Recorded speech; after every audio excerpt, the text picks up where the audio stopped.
Yeah! Here we go! It's time for TSS Fantasy. It is Commissioner Cooper. Hold on. That's a big balls move. Do you want your title? Happy Sunday. Happy early morning trash football game. Yes! We're back, baby! Let's go! Feud with Aaron Rodgers. Like, I almost got banned off TikTok for the things I did. Apparent MCL sprain on his knee. He has had some nagging hamstring issues over the years. D. Lots of fun words start with D, like bye weeks.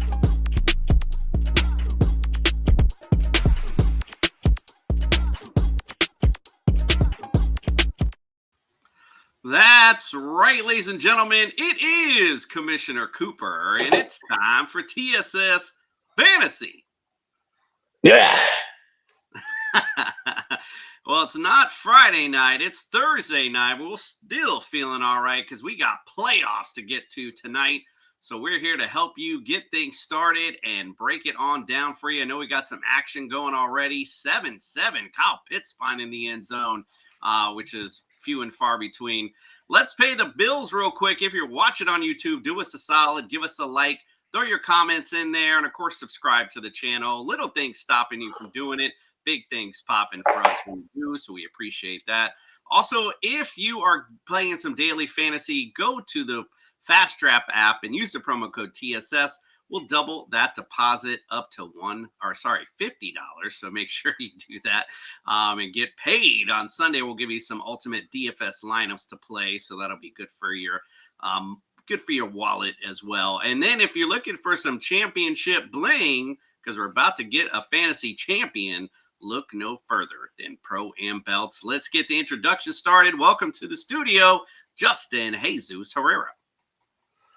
Yeah, so it's playoffs time, and it's time to get those strong drinks going for Christmas. You guys were talking about coquitos, and it kind of reminded me of like putting eggnog and rum and experimenting with eggnog and whiskey and all that stuff, getting the seasonal stuff going. But yeah, you need to pour yourself a seasonal drink because I don't know where you're at. If it's cold here, it's about to be snowy on Sunday. So good day to just tune into TSS Fantasy and tune into regular NFL all day long. Indeed. While we were up in New York, we went to some little Christmas thing. I don't know what the hell it was, but they were serving this. I forgot what they called it, but it was like fancy hot chocolate. But it was another word they used. And they had bourbon in the hot chocolate. I've never done that. I've never drank that before, but it was actually really damn good. So just to throw some other Christmas drinks in mind, not too shabby. All right, well, we got some injury news to get started with. So let's bring our boy Brian Scott from the Injured List podcast in. It's time to get your latest NFL injury updates with Brian from the Injured List podcast. The doctor is in.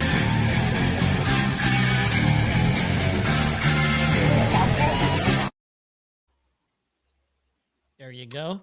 What's up, Brian? How are we this evening? All right. That's what I'm talking about. Got a little cinnamon stick in there for a little extra added flavor. Can't go wrong. Good stuff, man. Every year, my Puerto Rican friends or patients always hook me up, and I appreciate it dearly. Gotta love it indeed. What is good with Tony D in the house? Appreciate you. And the MEG Zone in the house. What's up, Meg? Hope you're doing well on this fine. Well, I don't know. It must be really early morning for you this late. So, geez, oh, please. Thank you for joining us, guys. We appreciate you. Brian, what is going on? And while you're doing that, I'm going to restart my computer because I got some major lag going on right now. So while you're talking, I'm going to come out and come back in. So go ahead, my friend. Yeah, I apologize. My computer's been lagging all week. Maybe it's because we're getting into week 15 here and it's starting to tire out just like everybody else in the NFL. But mainly the Colts at the quarterback position. Jesus Christ. Daniel Jones goes down with an Achilles season-ending injury. Third time he'll be lost for the season due to injury. He had that ACL tear a few years ago with the Giants. He also had a neck injury that saw him end the season prematurely with the Giants. The problem for the Colts is that Anthony Richardson, I don't think, has anybody seen him since like week 3 or whatever it was? He had that orbital bone fracture from a mishap with an exercise band that fractured his orbital bone. Like, I've never even heard of that happening. And I don't think anyone's seen him since. So he's still not available. And apparently he hasn't even been cleared yet for anything. So I don't anticipate he'll be back anytime soon. The helm has been passed to Riley Leonard, who himself popped up on the injury report also with some type of knee soreness. Now, he did practice in full, and it sounds like it's nothing serious. But this has forced the Colts to now dig deep into the barrel of retired players and pulled up Phillip Rivers, who was about to be nominated on the list of Hall of Fame inductees, possibly at the age of 44. So now he's going to literally have to suspend that for 5 more years, right? Is that right, Justin? And he's been participating in the practice. Now, if you want to talk about a guy who's ripe for an Achilles injury, there's your man right there. 44 years old, stepping back on the NFL field after not having done anything for a couple of years since like 2022 or 21 or whatever. Good luck. That's all I can say. Homie just became a granddad too. Imagine you're trying to run around with your little grandson at 1 year old and you're like, oh, sorry, boy. Your granddaddy just got his ass kicked on Sunday and tore his ACL or whatever, It's just I feel for him. I feel for him because like I love the excitement of coming back. But at the same time, Phillip Rivers, 5 years ago, you weren't doing good. What makes you think 5 years later you're going to be doing that much better? Like, it just has all the makings of a disaster waiting to happen. So hopefully it doesn't. But man, I don't know what they're thinking. I guess this is what panic mode truly looks like.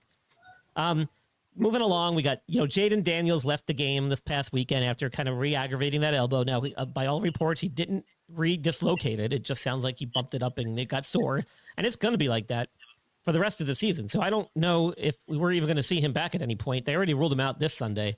He's literally going to be game by game. I wouldn't be surprised if they hold him out for an extended period of time and don't risk further injury there. Brian, I got to ask you a quick question on that part. Yeah. Because I was thinking about this. Your season is lost. This is your franchise quarterback.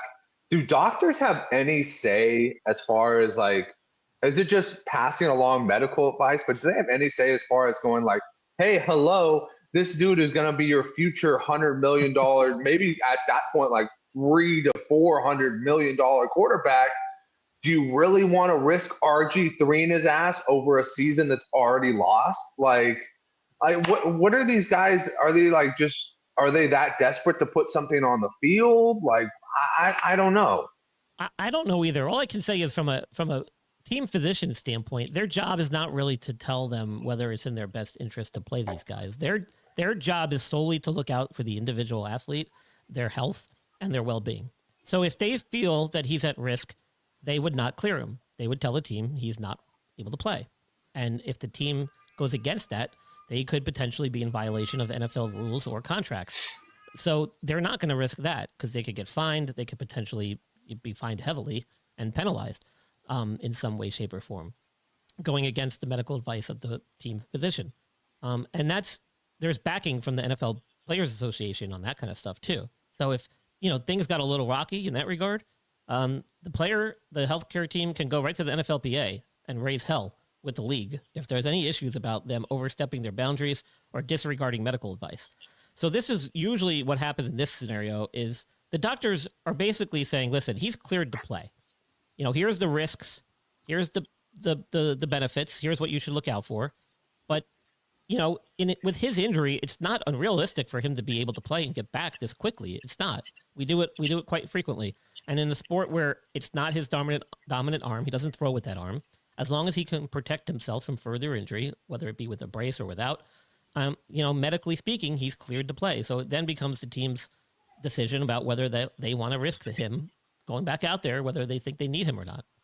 So it's, they're going to take the input from the medical team and do what's in their best interest, not necessarily what's in the player's best interest. But this is where the player also has to stand up for themselves. Sometimes their agent will get involved.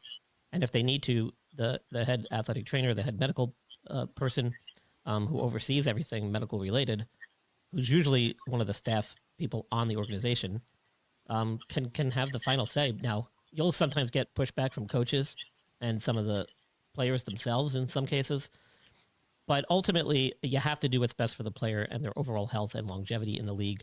And if they're smart, that's what they'll be thinking going forward, even though that may not have been what they did this first time around. So it's a very complicated, not so sometimes straightforward process, unfortunately, even though it probably should be. Now, going into more of a mess, I think the only other team that's probably in more of a mess than the Colts is the Jets at the quarterback position. You got Tyrod Taylor, who hasn't practiced this week yet after injuring his groin and coming out of the game. You got Justin Fields, who nobody's seen either, dealing with some type of mysterious knee issue after going 2-7 in the first 9 weeks. So they put in their rookie third-string quarterback now, and it looks like he's going to get the nod again this week. I don't anticipate Tyrod Taylor coming back this week. Maybe we'll see him in week 16. But, here's another team that basically is playing for nothing. Do you put your rookie out there and just let him do his thing and see what you got? Or do you put Tyrod Taylor in there? Because it doesn't look like Justin Fields coming back anytime soon. Nor do I think they even want him back. So, and I don't even necessarily know if it's because of the injury. I think it's just because of his poor performance. Geno Smith had a shoulder issue. It sounds like it just got kind of jammed up on him. It sounds like it's nothing serious. They did some testing. It was nothing major or structurally wrong there. I think he'll be working his way back into the game this weekend. He might have did some limited stuff at practice today. He should ramp up.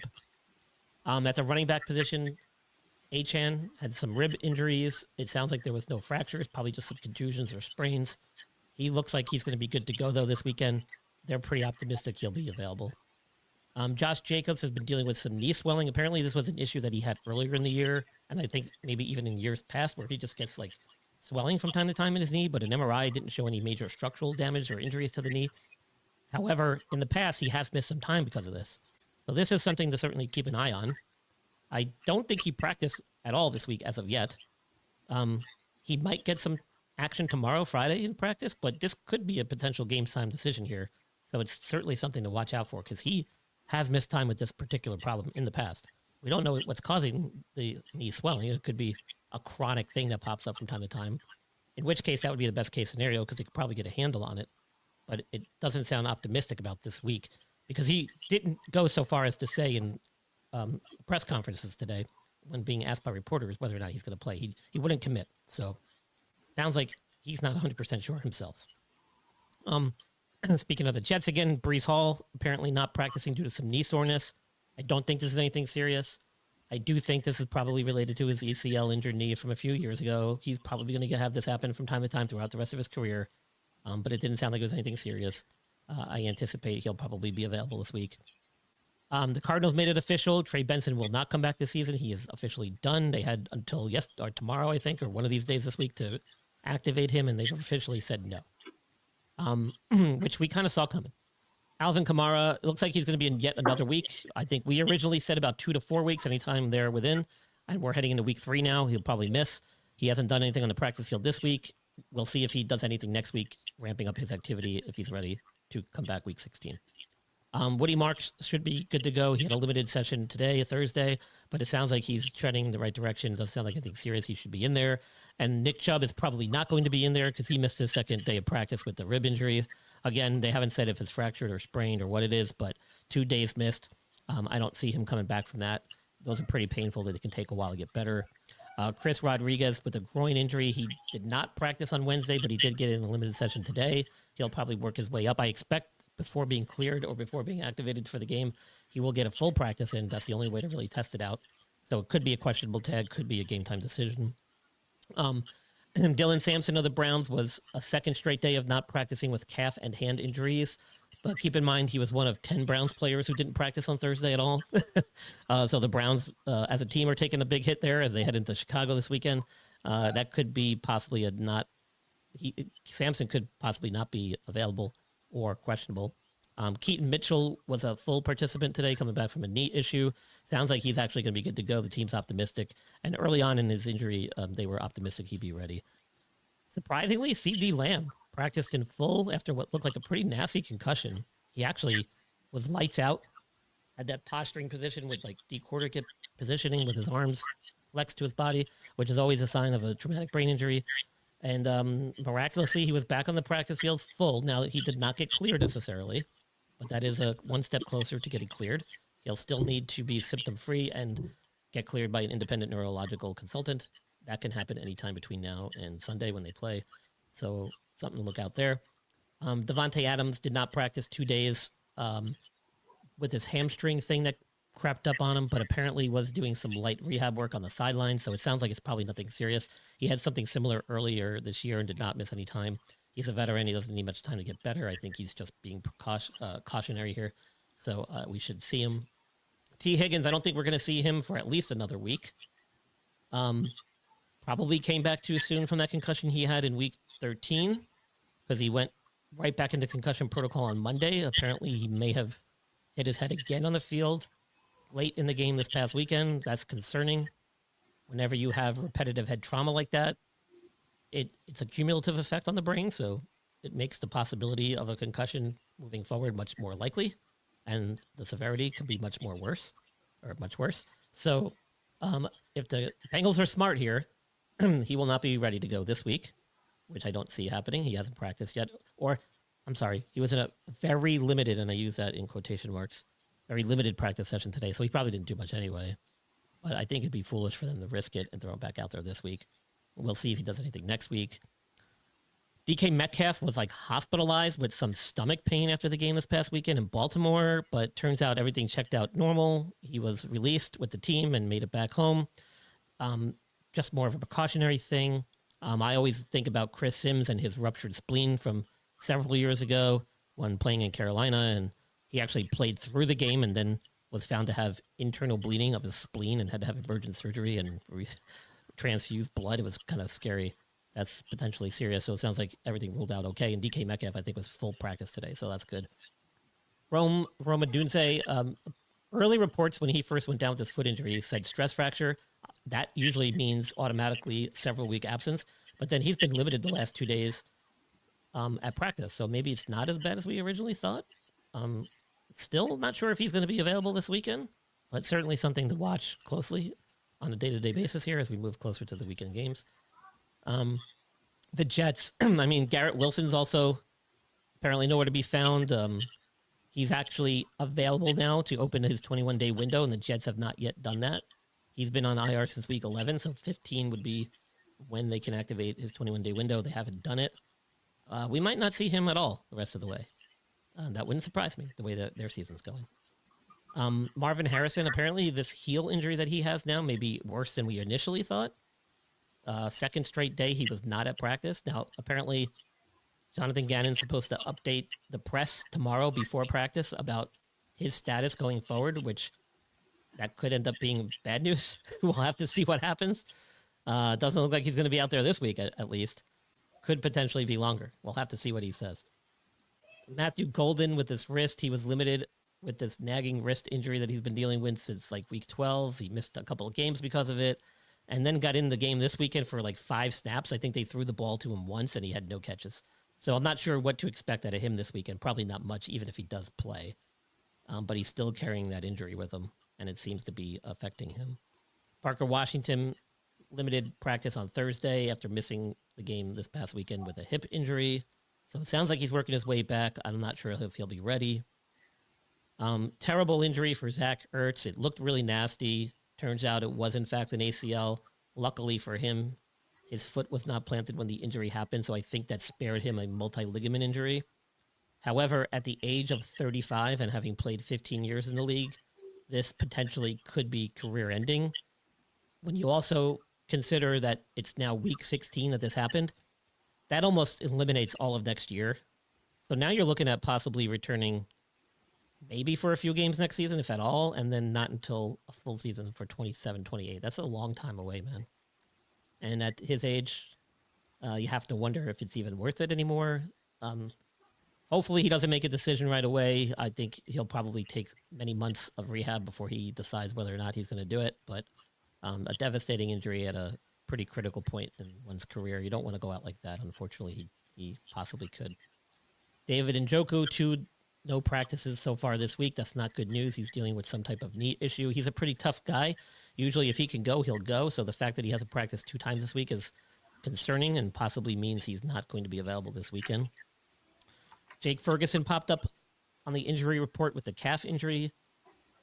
Did a little bit of light work on Wednesday, but so did the rest of the team. I'm not sure if that means anything, and then didn't practice at all on Thursday. So that tells me that he's probably not going to be available this weekend. If he doesn't do anything on Friday, it's pretty much guaranteed. And then Theo Johnson, some reports had him listed with a toe injury, but it sounds like it's nothing serious. He's not even carrying an injury tag into the weekend and did practice limited today, but they had the bye week last week, so he should be good to go. And that's it. That's all the ones I've got on my list for weeks. I did hear today that Christian McCaffrey was limited due to an illness. I don't know if you had mentioned that earlier, but that's probably like some flu thing. No big deal. As you know, Coop, vaginitis can creep up when you least expect it. So you can't always prepare for these things. Sometimes they just happen. You have to just kind of go with it. But that usually clears up pretty quick with a little bit of cream and some ointment. So heard that. I think he'll be back. TJ Watt, I saw. Is it TJ? Whatever. The brother on the Steelers. That guy. I also saw a weird thing pop up when I was checking my fantasy stuff today that he actually had to be admitted to the hospital after being at practice and having some trouble breathing. So there's something going on with his lungs or something like that. So his status is questionable right now. So just want to throw that out there too. Yeah, you have to wonder if maybe he's got some like upper respiratory thing going on, or possibly maybe a history of asthma that might have flared up or something. This time of year, a lot of people with asthma struggle. Yeah, with the cold temperatures, 100%. The dry air, no humidity. Oh yeah, I struggle all the freaking time with winters over here. It's just I've had asthma my entire life. It's just one of those things that summertime is all the pollen, wintertime is just the dense air. So Yep, that's a very common problem for asthmatics. So you have to wonder if maybe that's what it is, or maybe he's got some upper respiratory thing. There's a lot of upper respiratory infections that go around this time of year as well. People being confined indoors because of cold weather, a lot of stuff gets transmitted. So it's not unusual. Go follow Brian at the Injured List podcast everywhere on social media. And also you can find him right here on That Sports Podcast Network. Does a lot of great injury stuff and great interviews as well. So make sure you check that out. And you can see him on Sunday mornings with us when you wake up with TSS Fantasy. Well, not this Sunday, unfortunately. I'll be gone. I'll be traveling, heading out of town for vacation for the next 2 weeks. This is pretty much it for my season, really, until we get to the Super Bowl. Unless you guys need me for the playoffs, of course I'll be around. But big show for the Super Bowl. I do it every year, so pay attention as we get closer to the Super Bowl. I'll be back for New Year's, and then we'll be, I'll be around. But then happy holidays, Brian. As far as fantasy goes, this is pretty much it for me, and most of you too. I'm assuming. Yeah, well, if you're not watching tonight, you're probably not in the playoffs, so that's probably what it is. But yeah. All right, Brian. Well, we appreciate you. Happy holidays to you, my friend, and we'll see you probably on the New Year, I guess. That's right. Cheers, guys. Happy New Year. Happy holidays. All right, we'll see him out with our friends from NeuroGuard Plus. Thanks, Brian. Dr. Michael Hutchison has harnessed the latest in neuromuscular dentistry and impact technology to develop a mouthguard that does more than protect. It enhances. NeuroGuard Plus isn't just a mouthguard.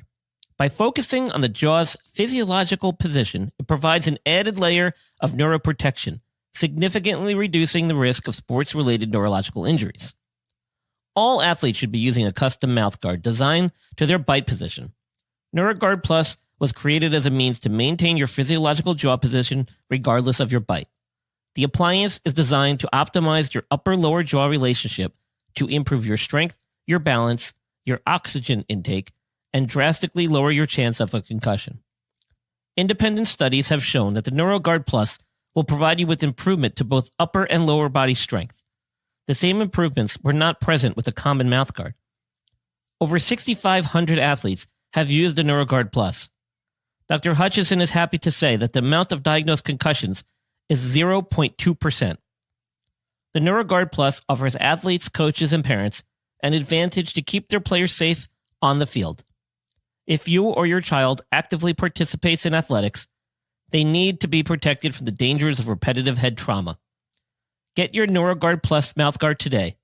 Click on the link and use code ILP Sports for 10% discount on your purchase. Boy, that internet is lagging. I only got I heard NeuroGuard Plus, and then the rest froze. So there I was. Mike Evans took a huge hit just then. Still 7-7. One thing I did notice that the Falcons are blitzing the hell out of Baker Mayfield tonight. So he's having all kind of issues. Mike Evans, though, grabbing his back as he walked off the field on that one. So hopefully you guys did not start him tonight. It was a little early for that. I would have thought. I gave my son the same advice. Yeah. You got to wait. You got to wait and see what he's going to bring to the table. Because even early on, he wasn't looking like the Mike Evans of old. But yeah, I mean, I just nabbed him from the waivers a week ago in our league, and I'm okay sitting him until next week. Well, yeah, you don't have to play this week, so a couple of us don't actually have to play this week. Yeah, it's perfect. All right, one of the host of TSS. Perks of being on the bye. Get your bye weeks in, dog. Always get your bye weeks. Yes, sir. Yes, sir. Sit and chill and wait. That's it. And plus, you got we had 2 weeks to prepare for our game. So I was already looking ahead, like, hey, who's starting that week and who's not. All right. Well, we got a whole playoff week to break down. Let's get it. It's time to get your lineup set with TSS Fantasy's Friday Night Breakdown. Breakdown. Bring it on down. Breakdown. Bring it on down. Bring it on down.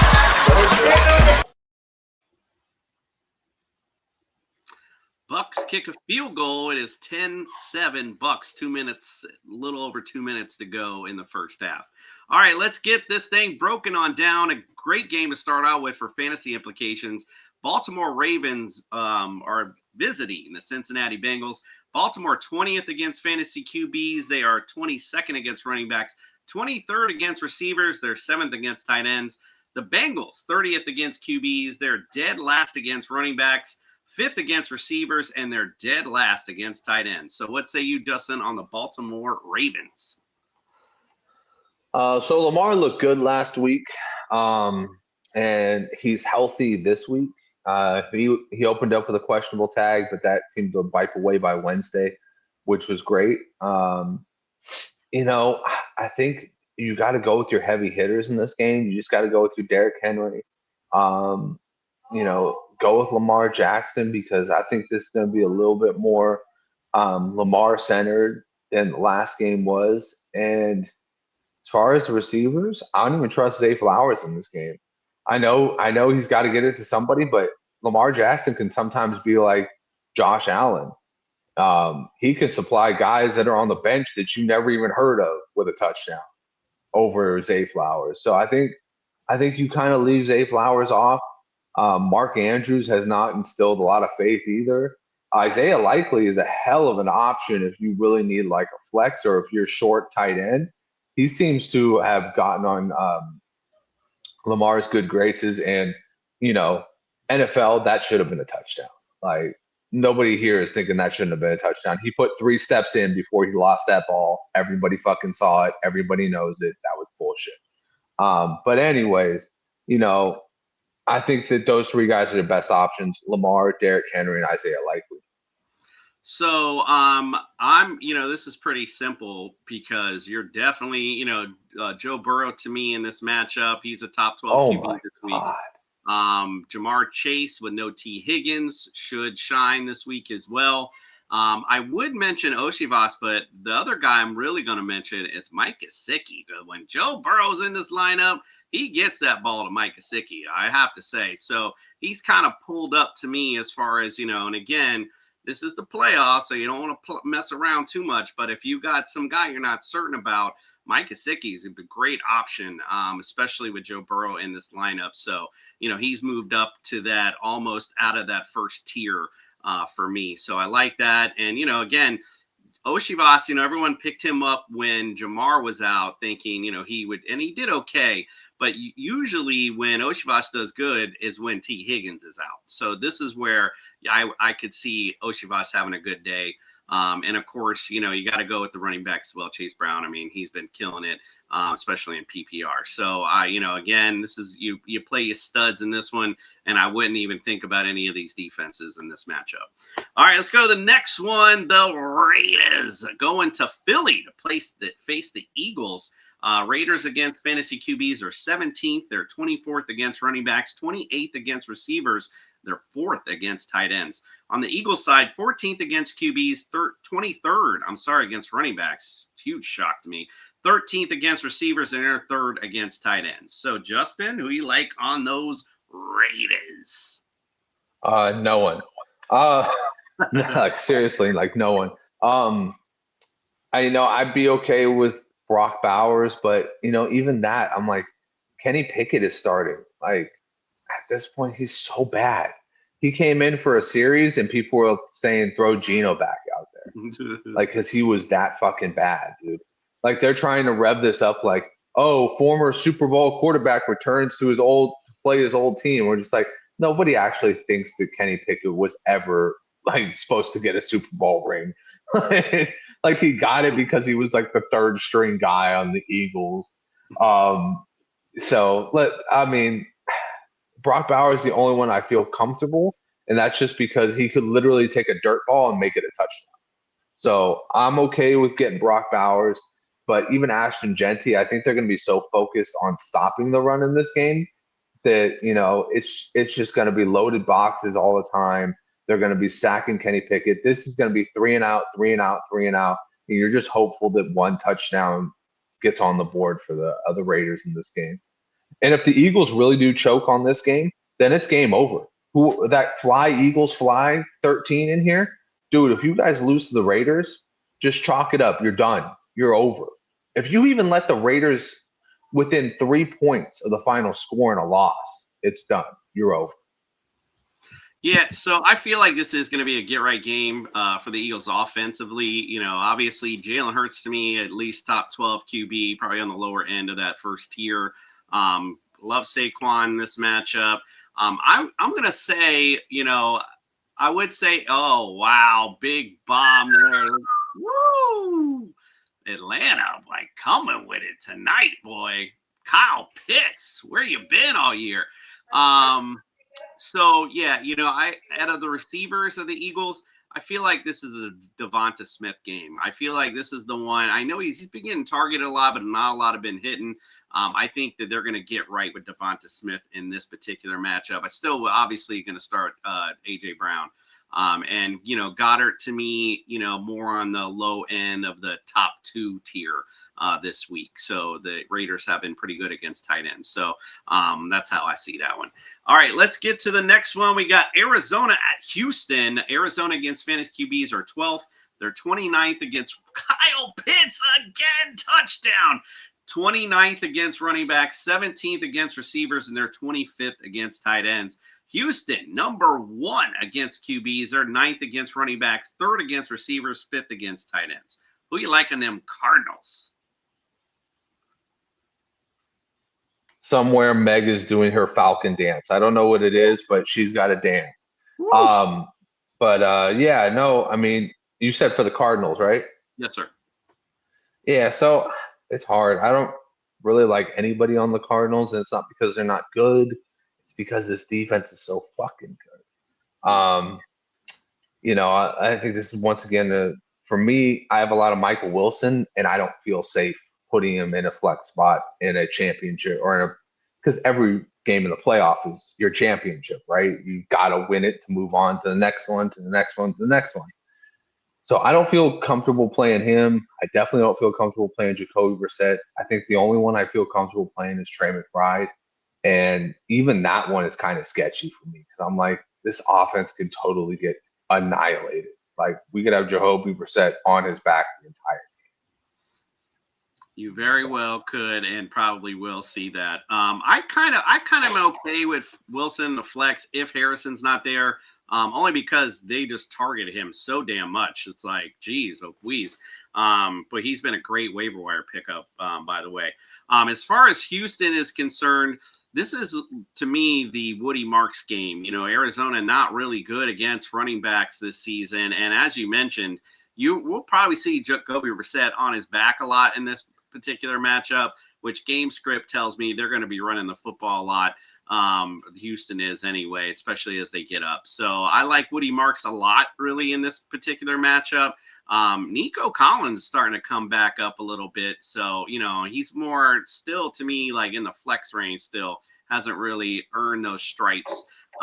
You know, and I'm not really touching CJ Stroud in this in the playoffs, as you mentioned. You got to get to the next game. So, all right, let's get to the next one. The Chargers are visiting the Kansas City Chiefs. Chargers against QBs are 2nd, 13th against running backs, 2nd against receivers, 8th against tight ends. The Chiefs are 15th against QBs, 6th against running backs, 15th against receivers, 6th against tight ends. What say you about the LA Chargers? Yeah, so I'm going to go. I like Omer and Hampton, Justin Herbert, Ladidi McConkey could be a good one in this one. I mean, he's kind of showed up. He kind of hasn't. As far as like wide receivers go for this team, it's really tough because Keenan Allen shows up as a receiver in the PPR stats. Quentin Johnston can get you a touchdown. Lad McConkey is supposed to be the most consistent guy, and sometimes he doesn't show up. So I think I'll keep it just simple with Herbert, Hampton, and McConkey. I think those are the guys I trust in playoff week. So on the Chiefs, I'm going to be real. I don't trust anyone, quite frankly. I mean, Rashee Rice, yes. I mean, obviously, I don't really trust Kelsey all that much. Pacheco, Hunt, who's it going to be? Mahomes is okay. You know, he's probably a little bit outside the top 12, somewhere in there. But, you know, there's nothing on the Chiefs right now that I can really fully trust. Really, quite frankly, that offense is really struggling. I do remember, though, ironically, we went up to Philly for the home opener, and these two teams were playing the Sunday night game, if I remember right, because I remember being at the bar pretty late and watching it. The Chargers looked like they were going to, like, take the game away, and then the Chiefs suddenly came back on them. So, you know, what I'm looking at here as far as fantasy concerned is really Rashee Rice on the Chiefs. I don't really trust anything else, quite honestly. And I think the Chargers are going to go in KC and win this thing, quite frankly. So it's just my personal opinion. And ironically enough, they're playing again, and we're going to Philly this weekend. No. I didn't get it. All right, let's go to the next one. Bills at the Patriots. Bills against fantasy QBs are 5th, 26th against running backs, 14th against receivers, number 1 against tight ends. Patriots, 16th against QBs. They're 3rd against running backs, 16th against receivers, and 24th against tight ends. What say you about them Buffalo Bills? Yeah, so Bills it's a kind of an easier one. Of course, you're playing Josh Allen. Of course, you're playing James Cook. I like Dalton Kincaid in this matchup. It's a very juicy matchup for the tight end position. And, you know, coming back, he's looking good. It looks like they gave him the right amount of time to get right. And I think that this is a game where they've got to get it. And I'm going to say this. I think Buffalo is going to force some turnovers from current MVP Drake May. I think that Buffalo defense is going to be okay start this week. This just seems like one of those games Buffalo goes, okay, if we really want to like make that playoff run without Patrick Mahomes in there, we got to show we can get past these guys, because this could very well be a playoff game too. You know what I mean? You don't go into the playoffs down 0-2 to the young kid who's never played a playoff game, who doesn't know any better, who doesn't fear you anymore. You instill that fear right back in him. You go, hey, no, we're still Buffalo. We're still Josh Allen. This is still my league. This is still my AFC. You got to go through me, son. So I think that's what they do today or on Sunday. Big play by Mike Evans gets the Bucs in field goal range before the end of the first half, still 14-10. You got to love the ramping up the targets to Mike Evans. I think that's his 5th target of the game. And you got to love that. If you have Mike Evans going in the playoffs, you got to love that. Absolutely, 100%. Yeah, anyway, let's get back to the breaking on down. The Jets at the Jets. Oh, I'm sorry. I got to talk about New England. You didn't do the Patriots. Yeah, my man. TreVeyon Henderson. Yes, I'm in it. Bills, yes, I agree with you. In fact, I think the Bills, I totally agree with everything you said. I think the Bills do come out and shine in this matchup. However, TreVeyon Henderson, man, he's exciting. And the fact of the matter is the Bills have proven they have not been able to stop anyone on the ground. So I think what you're talking about is correct. we will see the Buffalo defense do well, but I think we'll see some big plays out of Travion Henderson. Stephon Diggs did okay last time. It was almost like a revenge factor game for him. He may be a flex-worthy guy, but I don't trust any of the receivers because they are very Drake May does a good job distributing the ball. There's nobody really he mainly targets a lot. So really, it's just Travion Henderson for me on the Patriots side. And I agree with you. I think the Bills come out and shine in this one. All right, now we'll get to the next one. The Jets at the Jags against fantasy QBs. The Jets are 19th. 30th against running backs, 10th against receivers, 13th against tight ends. Jacksonville's 23rd against QBs, 5th against running backs, 19th against receivers, and 29th against tight ends. So, anything good to say about the Jets? They have a phenomenal kick and punt return unit. Yep. And that's about it. And so I was looking up right now, and I think that they are tied with the league with the most special teams touchdowns as far as like returns go. I think they have 2, and they should have had 1 last week too. But yeah, so I mean, if special teams was a thing and it wasn't attached to the defense, it's going to give up like 40 points. I'd say play them. But since I'm not going to do that because you want to trust me with your information, I'm going to say if you have a Jet, I drop them. Just drop them. Just do yourself a favor. Don't go through the hell of overthinking it. Just say, you know what? You're not a playoff team. You're going to be a top 5 draft pick, if not the top pick. Just drop them. Just do what the Jets do. Give up on the season because that's pretty much what they've done. You don't give up on the season. You just drop your players. Don't give up on the season just yet.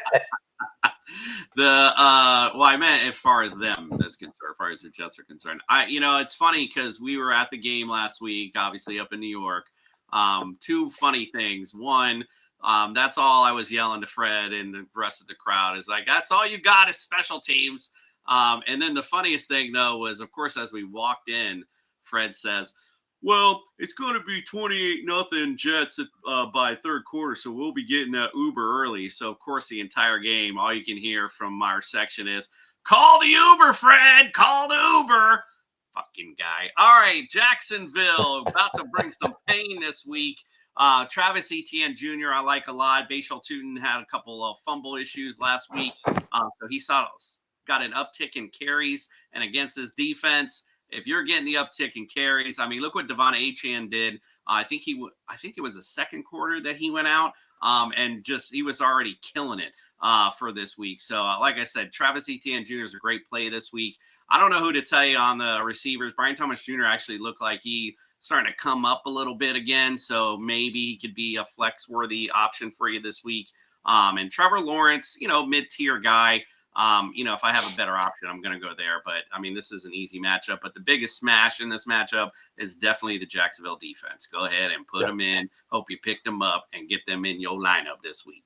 All right, let's go Commanders at Giants. Commanders 29th against QBs, 27th against running backs, 24th against receivers. They're 28th against tight ends. A lot of double digits in the 20s on that side. But it don't get any better on the Giants. They're 31st against QBs, 31st against running backs, 30th against receivers.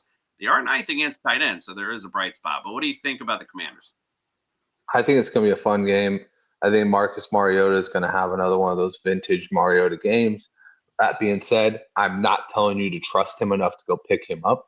I'm just saying if you're feeling risque and you don't like your options, he doesn't seem like a bad option in this game. Wide receivers, Terry McLaurin, 100%. The running back, I think it's going to be Krosky Merritt if Rodriguez isn't able to suit up. Both should be rock solid flex options. And then I wouldn't play either one of the defenses because we saw what the Washington defense did last week, and that was absolutely trash. And then the Giants, like I said, I think it's going to be Mariota is going to try and light it up with Jackson Dart out there. So I think it's going to be a rough day to have either one of those defenses. Not that you would have either one of those defenses because you're winning, but I wouldn't go and pick them up just yet if you're looking for one this week. Happy Thursday. What's up to you, Daniel? Berry Sports. We appreciate you checking in, my friend. All right, let's get to the other side of this matchup and those Giants. I like Jackson Dart in this matchup. I actually like Darius Slayton in this one. I think he's pretty much their big play guy. So I expect to see a few big plays from Slayton. Wan'Dale Robinson has a great floor. His ceiling's not as high, but he's at least worth a flex option. And as far as, that's really it, if I'm being honest with you, because, Tyron Tracy's going back in that lineup this week. So I don't really know who to say. Is it Tyrone Tracy? Is it Singletary? You just never can tell, quite frankly. Maybe both worth a flex option, maybe. But, other than that, I'd look for some better options, just a little more solid for your floor. And that's about it on that side, on the Giant side. All right, let's get to the other epic matchup of the day, the Cleveland Browns at the Chicago Bears. Cleveland Browns are 4th against fantasy QBs. They're 12th against running backs, 4th against receivers, 11th against tight ends. On the Bears side, they're 24th against QBs, 15th against running backs, 29th against receivers, and 20th against tight ends. So what do you say about your favorite QB, Shedeur Sanders, and those Cleveland Browns? Yeah, we really should have Greg, the Juice is Loose Sanders out here, because we should have Uncle Sanders out here. Just kind of, he's been lovey-dovey with Shedeur, but I'm not going to rag on him for this game. I think this is a great matchup for him. I think this is a matchup where he could really excel. He could really light it up. If you need to, if you're in a pinch and you got bad options at quarterback, he's there on the waiver wire, and he should be just fine in this game. On the Brown side, I really think Judkins gets right in this game. Sampson, I don't know if he's playing yet, but if he is, he would be a nice little stash option. I would not be playing him. And then as far as the receivers go, I don't think I want to trust any of them except for Harold Fannin Jr. Harold Fannin Jr. as a tight end is looking like an elite type tight end. He looks like he's going to be David Njoku's successor and do exactly what Njoku did. And Shedeur is just right on point with him so far. I think, Fannin, Shedeur, and Judkins are their safe options as far as players to play. And, it should be a very fun game, quote unquote fun. Yeah, it'll be interesting. I don't know how much I trust Caleb against this Browns D. That hasn't looked good. I'll give Greg something. He was right. That defense does not look good right now. I think the 49ers kind of broke them a little bit, and then Tennessee kind of rode that little train because Cam Ward did not look amazing, but Tony Pollard looked fucking awesome against them. Yeah, that was a big surprise. I was watching that from our seats because I had the red zone on my TV, and it just kept popping up. I'm like, Tony Pollard, what is going on over here? Maybe it was, who knows, maybe just a bad day, who knows? But, again, I'm just going to go back to the fact that, it's still the Cleveland Browns. Chicago, they've been good this year, quite frankly. Caleb had not making really a lot of big mistakes other than last week made a big one at the end. But other than that, the receiver wise, we just talked about Romeo Dudze being banged up. I just don't know who the hell to tell you as far as receivers go. Just nothing I would really trust. Swift, I think, is Swift and Monungai. I definitely would put in my flex positions and have no problems doing it. As you just mentioned, Tony Pollard eating him up last week. So definitely could be another week like that, especially as it gets colder, and the weather conditions start to play a factor as well. But that's pretty much it on the Bears side, quite frankly. And I would start their defense, even though it's not that great. But I think Shedeur might make a few mistakes here and there. He's still a rookie. So, you like getting mistakes from the rookie guy. All right, we're going to get to our 4 o'clock games. Before we do, we're going to hear from Meg, who wants to talk about the player she is not going to let in her Meg zone this week. Let's check it out. Yeah! Yeah, baby, I'm in some MEG zone today. Security. Hi guys, welcome back to the MEG Zone, my exclusive club where only the best fantasy football players make it through the door each week. Everyone else gets stopped before they even make it in. So first up this week, my first stoppage is going to be Terry McLaurin Security. over in Washington. They face the Giants this week, and that G-Men defense is not being spoken about enough. They are incredible, and I would just be saying, be very careful of putting any Commanders players in your daily fantasy this week. Next up, I'm going to talk about Bo Nix. Now, I love Bo Nix, and I love what Denver are doing. However, Micah Parsons, that's all I want to say on that. Micah Parsons is a force to be reckoned with, and I would say it is risky business taking Bo Nix at QB this week, purely because of that defense. So be careful if you're taking Broncos quarterback or any Broncos offensive player this week against Micah Parsons. Finally, and one that might surprise you, Justin Jefferson. Security. JJ is so inconsistent. We saw them shut out the Commanders last week, but the Commanders weren't the full steam Commanders that we're used to. And I am concerned that JJ McCarthy is not going to be making the targets that we think he's going to make, and especially for that Justin Jefferson expectation that we all had at the start of the season for the numbers he was going to put up. So I'm avoiding Justin Jefferson this week. I've been burned too many times this season, and I just am not willing to take the risk again. So Justin Jefferson, sorry buddy, you ain't making it in the Meg Zone this week. If you would like more hints, tips, tricks and advice, then catch us on Sunday with Wake Up With Football on TSS Fantasy. And you can catch me on all of my socials at Ballers_Meg across TikTok and Instagram for more updates as the weeks go on. And I will see you next week for the Meg Zone. Security. Alrighty, sorry I had to watch that on my phone since I didn't know when the hell it was coming off. All right, next Thursday night is show the ad Rams Seahawks. Ooh wee, that's gonna be a good one. All right, let's get things started with the 4 o'clockers with Carolina at the Saints. Carolina against QBs are 8th, they're 25th against running backs, 7th against receivers, 23rd against tight ends. On the Saints side, they're 11th against QBs, 18th against running backs, 11th against receivers, and 12th against tight ends. What do you say about those Panthers? Yeah, I mean this is a really interesting matchup, especially off of last week's Saints beating on the Buccaneers. I like Bryce Young. I like Tet in this game. The real difficult part is picking Chuba or Rico, because Chuba had himself a hell of a game. He's been coming up, and Rico's kind of been slowing down. So I think that's the one position where you kind of go, maybe I can live without having a Panthers running back in my lineup. But, I think definitely Ted McMillan you want him in at the very least as your wide receiver 2 flex range, because that dude consistently puts up 15 points. It don't matter where he's at, who's guarding him. That dude's going to put you 10 to 15 points on the board no matter what.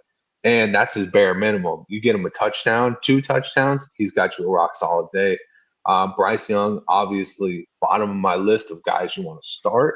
But if you're looking at the screen and you're going, man, I got Bryce Young, I got freaking number 9 out in Minnesota, and I got Caleb Williams.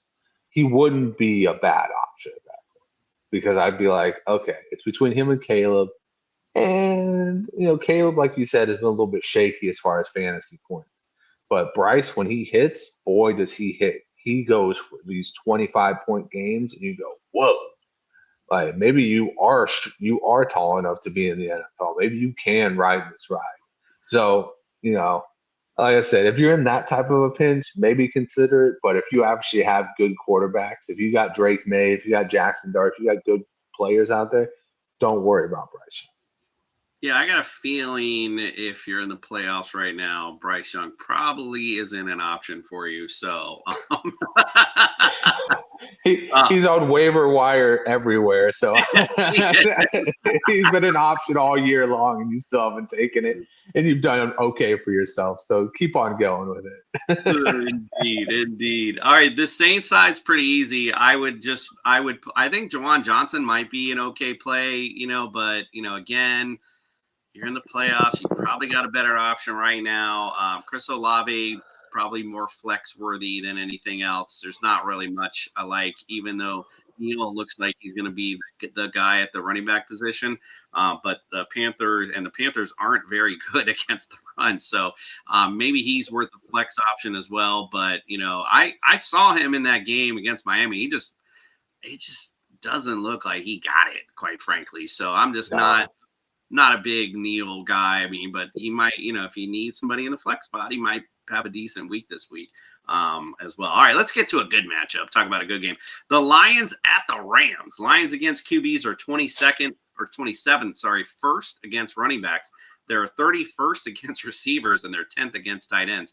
On the Rams side, 10th against running backs, 10th against QBs, 4th against running backs, 18th against receivers, and 19th against tight ends. So what do you like on those Lions? Man, I like it all. Just play anybody you got on this team. The Rams, they look really good on paper, but I think Carolina was not just like a mishap. I think it's really what can happen to them on defense. And, you're going against the top end of the tier as far as like offense. Like this is the very tippy top of the iceberg. They've got 2 guys at every position, it seems like, except for tight end because Laporte is out. But it's just, it would be hard to believe that the Lions get hung up by the Rams. It's easier for me to believe the Lions will lose a shootout than it is that the Lions will lose a game where they only score like 1 touchdown. You know what I mean? Like I couldn't see that happening in this game. So you got your Jameson Williams, you got your Jahmyr Gibbs, you got your David Montgomery, you got your Amon-Ra St. Brown. You're probably in the playoffs because you drafted some of those guys. So keep them in. Yeah, this is one of those fantasy bonanza games. I mean, there's nobody I don't like on the Rams side. Daily fantasy, your fantasy, you put them in your lineup. Stafford's had a great year. This is a good matchup as far as pass goes. You love see Devonta Adams, Nakua. Now the only thing I will say with Kyron Williams and Blake Corum, kind of like some of these other running back issues that the other teams are having.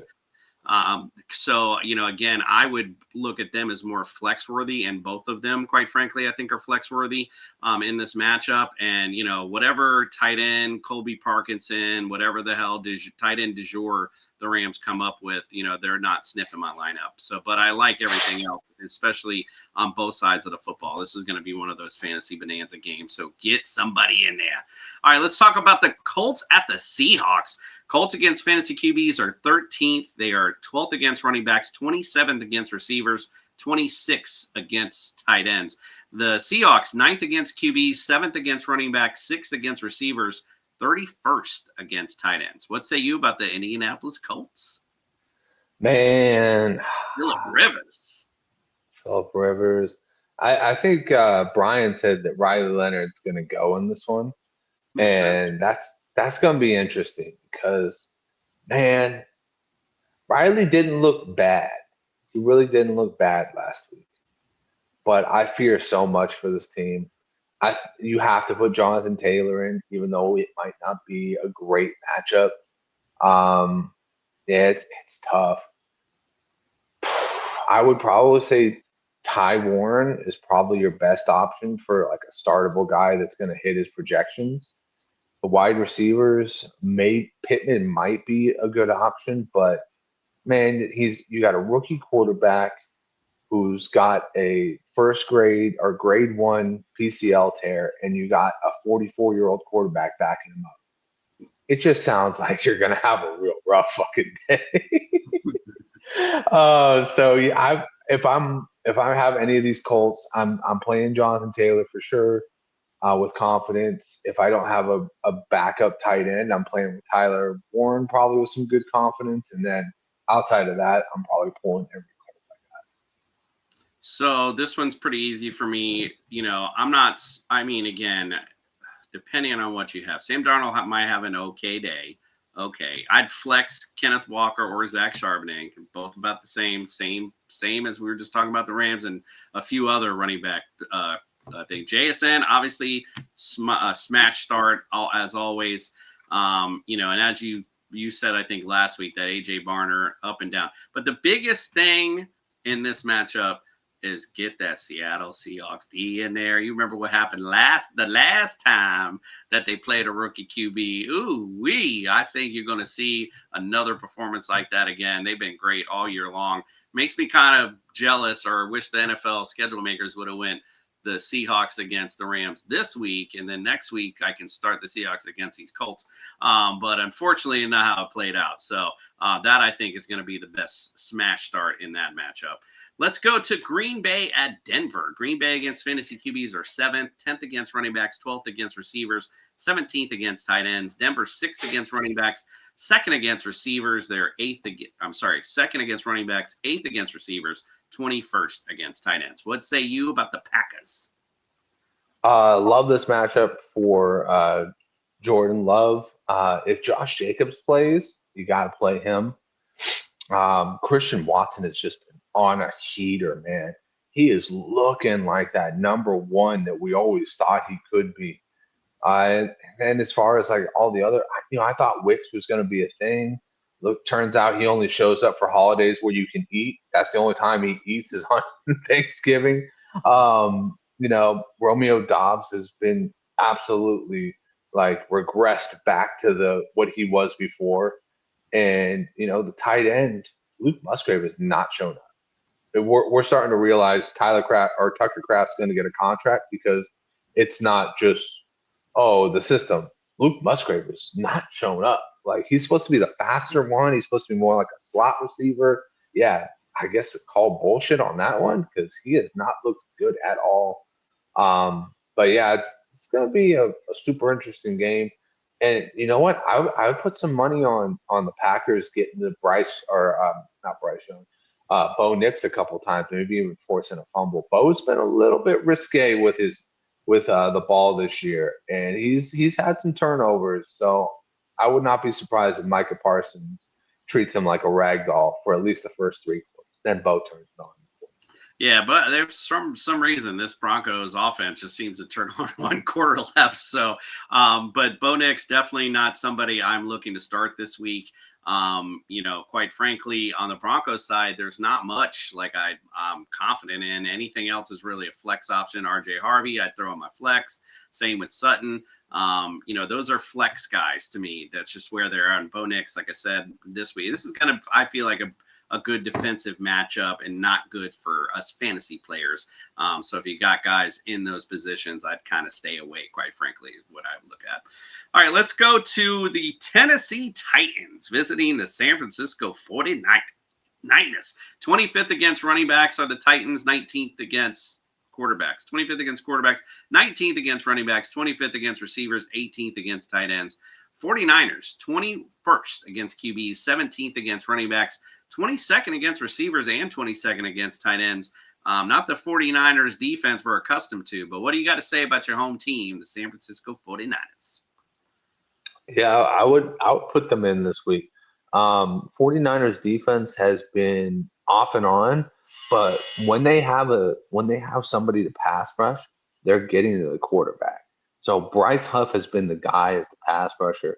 And the one thing that's really surprised me this year is not our first round, but a 2nd and 3rd round picks.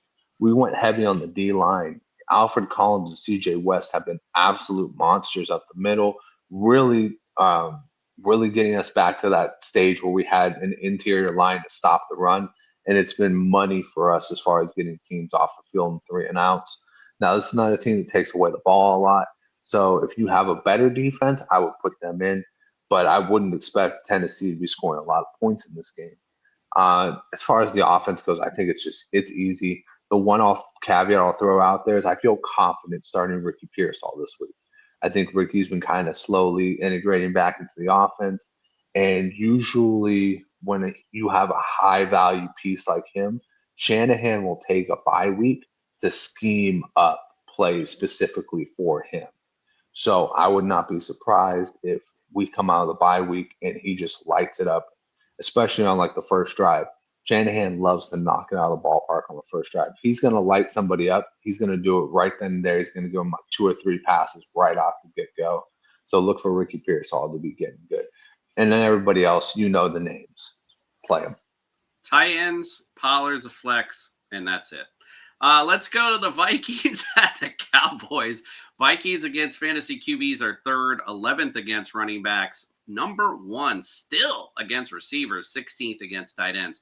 The Cowboys, dead last against QBs. They're 28th against running backs and dead last against receivers, 14th against tight ends. What say you about the Minnesota Vikings?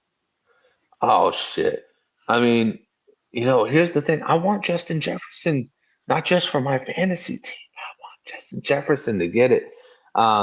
Obviously, McCarthy showed up last week. I don't know if I'm trusting of that all too well, but it's also Dallas. Dallas's defense has been very, very weak this year. So, McCarthy is not somebody I'm starting, but I will start the components of his offense. I will start Justin Jefferson this week. I will start Jordan Addison if you're in a really deep league. And then I'll give it a go with whoever is. If Aaron Jones shows up as the number 1, put him in. If he's injured, then put Jordan Mason.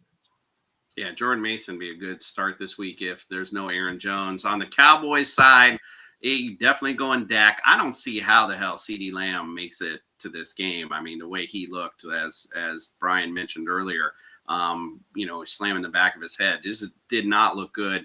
So obviously George Pickens, he was going to be a great start anyway, but without CD, he's going to be an amazing start this week as well. Javonte Williams, got to like him as well. Definitely an RB2 status, and again, Jake Ferguson kind of off and on. But this could be, like I said, a points bonanza from the Cowboys this week. So I like that. Oh my God. Mike Evans with a big catch.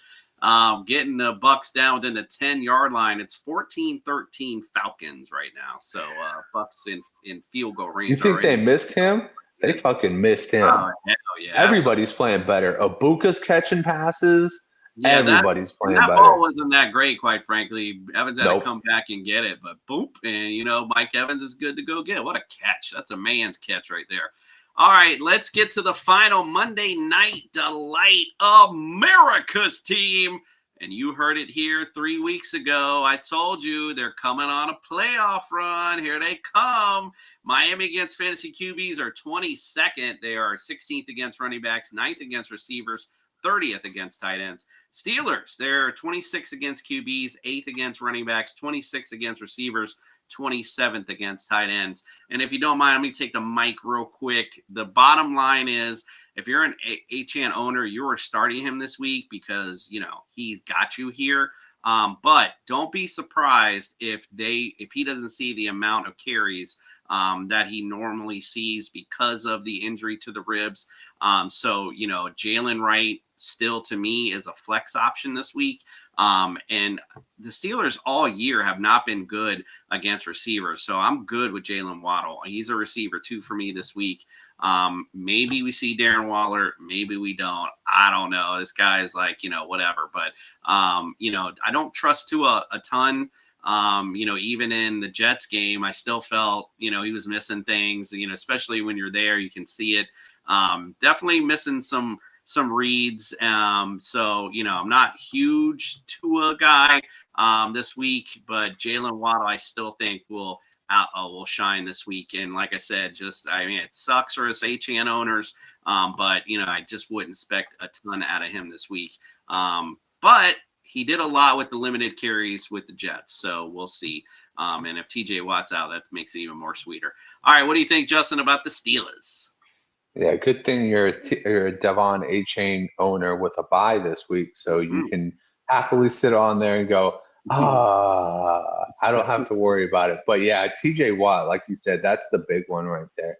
I think that, obviously they have to rely more on Alex Highsmith and the rest of this aging Pittsburgh Steelers defense. I actually might change my pick from the Steelers to the Dolphins if Watt is not able to go, because that changes everything.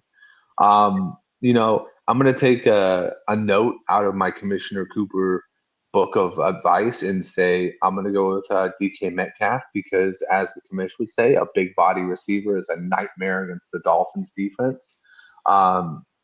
That also being said, I love a good revenge narrative, and Jonnu Smith saying "fuck you," you shouldn't have traded me. No, he's been garbage anyways. But I think that he could definitely have a resurrection game.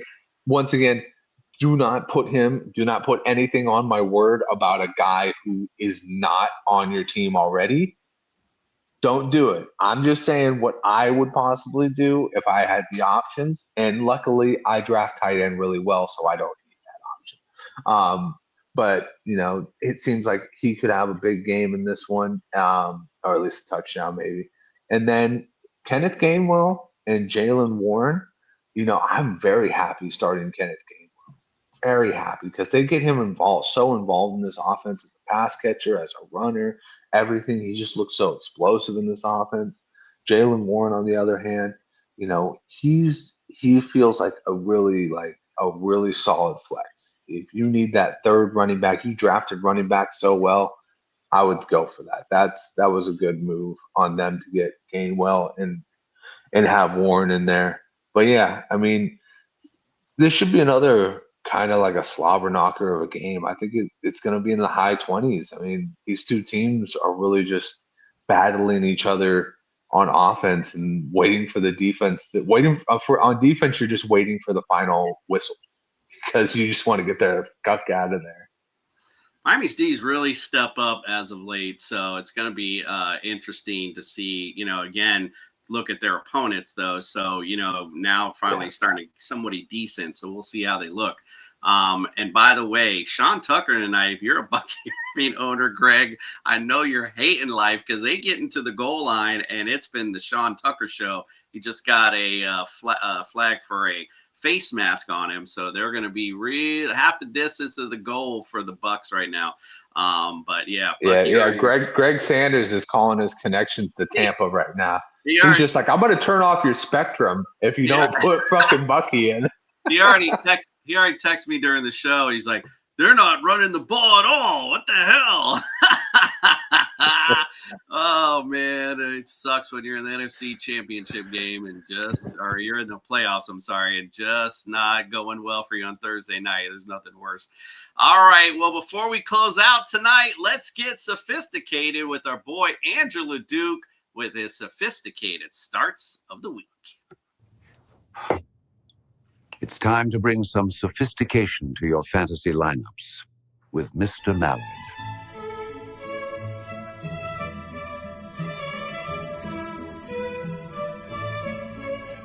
Welcome into Sophistication Station. I am Andrew LeDuc, host of the Division Pivot Show, and let's get to our classy start. These playoffs are on the roll here and underway. Let's start off with Devon Achane. Stay thirsty, my friend. Devon Achane has now become one of the top running backs in the league. He's explosive. When he's healthy, he's explosive, and he's got a good matchup against Pittsburgh. I know Pittsburgh's defense has been up and down. It's been good, it's been bad, whatever. Dolphins are on a ride right now. They're riding high. They're going to continue to ride Devon Achane to as far as they can go. We'll see. Now let's also get to Devin Singletary. Stay thirsty, my friends. Against the Washington Commanders this week. That offense, he's looking good in it.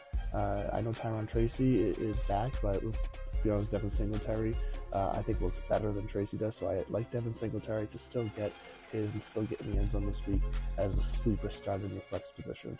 And then let's also get to George Pickens. George Pickens is a high flyer for us.